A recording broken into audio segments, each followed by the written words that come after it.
When I was asked to moderate the panel, two things popped into my mind. One from the 1500s and one from about 15 days ago.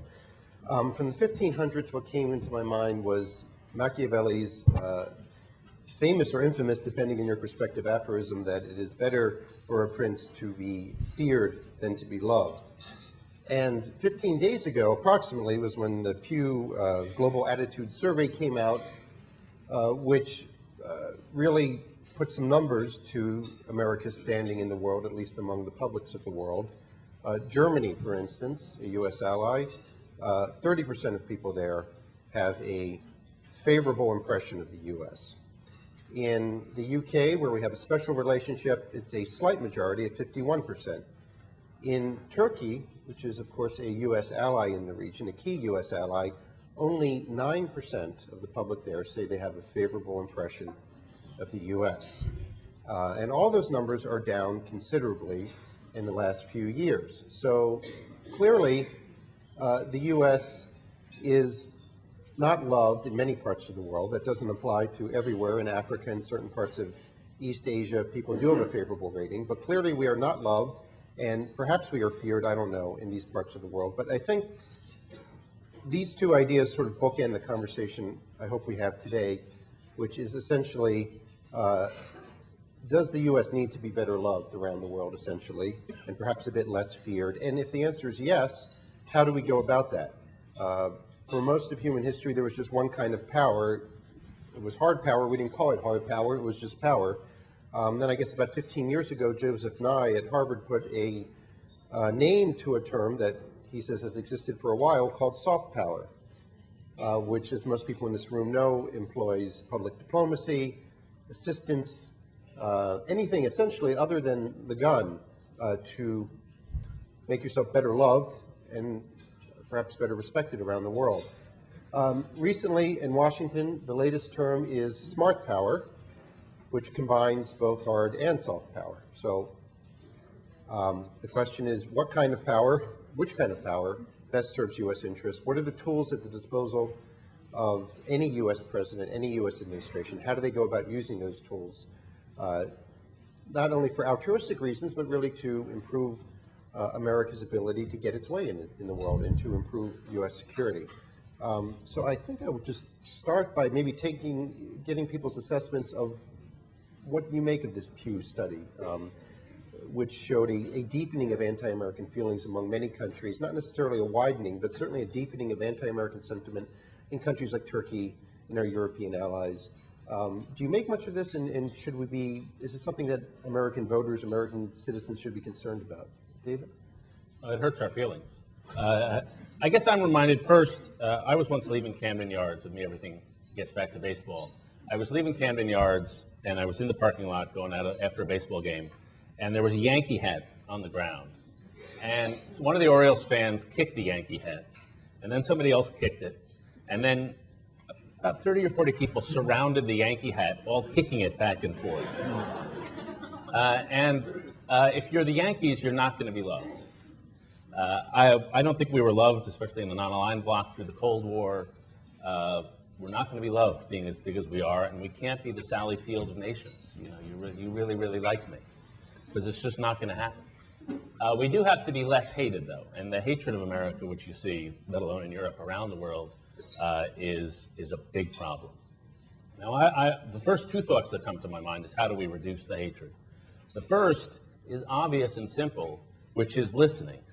I once was in Doha a couple of years ago, and Karen Hughes gave a talk to mostly Muslim reformers from around the world. And she gave a very good talk. It was about Rosa Parks, and it was about the civil rights movement. And it was quite good, and all us Americans thought, oh, it's pretty good. And all the Arabs hated it. All the Muslims hated it. And it was because she didn't take questions and answers afterwards. And if she had just said nothing and just listened, it would have gone over much better. So there's that simple element. Why do we always have to stick our thumb in the eye of people just for the heck of it? I remember the first State of the Union Bush gave after 9/11. Tony Blair was on the balcony, and he said, Tony Blair is our best friend in Europe. And having served in Europe, I was wondering, what are they thinking in our embassies in Berlin and Paris at that moment? They're spitting up their Courvoisiers. So you don't go out of your way And the second thing, and it's not being loved, it's just being effective. And this, I think, is a core problem the Bush administration has had. And I've had a running argument with people in the administration. I asked them, didn't you guys get the culture of Iraq wrong? And they'll say, and most of this is off the record, so I can't tell you who the biggest person I've had this argument with, but she said,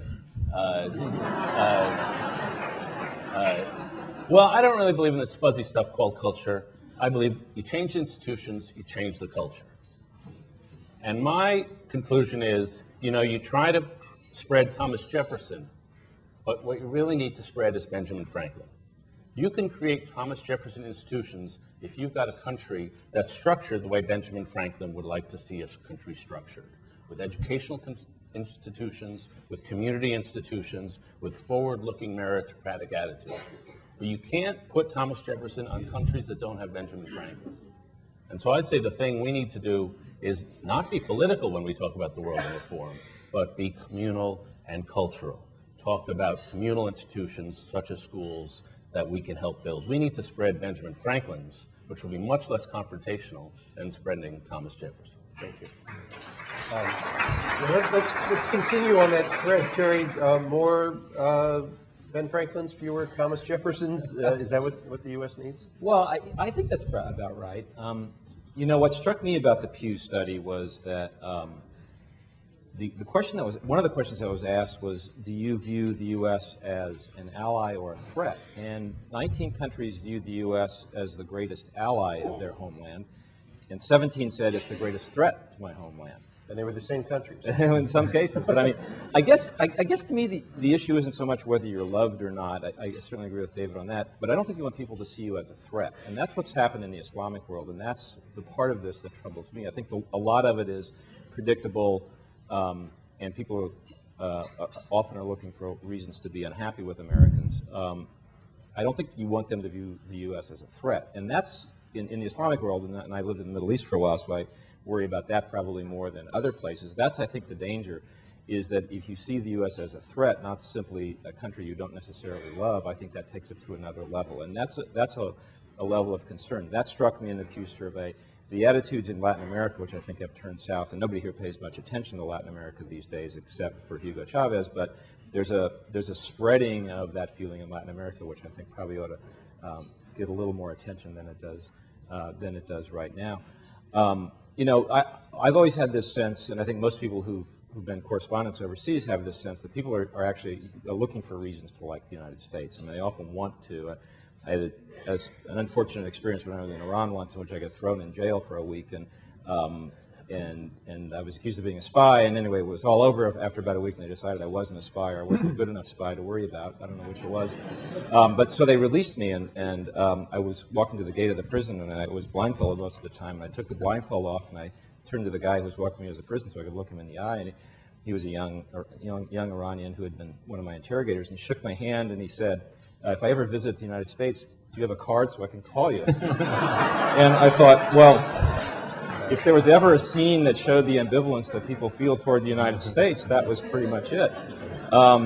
So I think it's not hard to evoke strong feelings about the United States overseas. I think the question is, what are those feelings? And right now, I think what troubles me the most is that not just that we're unpopular in the Islamic world, because that's kind of predictable given what's happened in Afghanistan and Iraq. The idea that we're seen as a threat is a concern to me. And then the final point I guess I would make would be to echo something David said.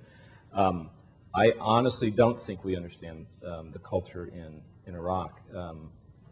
The tribal culture in Iraq was a total a revelation to most American officials. The idea that this wasn't a dictatorship, this was a tribal society that had a dictator atop, it was totally lost. And I think if you look at what's happening now in Anbar province, which everybody in the United States government now cites as the one place where things are happening in a better way, it's because they finally figured out there's a tribal culture here that you have to master if you're going to get control of the situation. And we're not very good at that, and we need to get a lot better at it.